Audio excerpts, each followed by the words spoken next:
விஷ்ணுகுப்த சாணக்கியன் ஆகிய நான் இன்று இந்த உறுதிமொழியை எடுக்கிறேன்.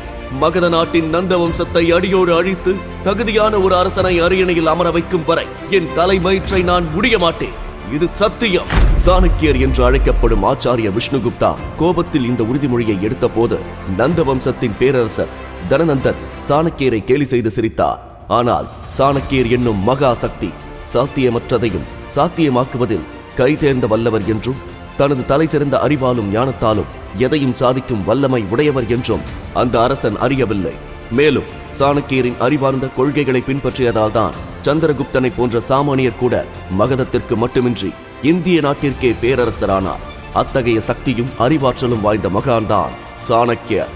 சாணக்கிய நித்தியை கேட்பதன் மூலம் உங்கள் வாழ்வின் ஒவ்வொரு கஷ்டத்திலிருந்து எளிதாக விடுபடவும், சிறந்த மனவலிமை பெற்று வெற்றியின் படிக்கட்டுகளில் ஏறி உங்கள் கனவுகளை நிறைவேற்றவும் இப்போது உங்களுக்கு ஒரு வாய்ப்பு உள்ளது. உலகின் மிக சிறந்த அறிவாளியான ஆச்சாரிய சாணக்கிய நித்தியின் அறிவின் சாராம்சம் இப்போது பாக்கெட் எஃப்எம்மில் முழுமையாக உள்ளது. உடனே பாக்கெட் எஃப்எம் டவுன்லோட் செய்து கேளுங்கள்.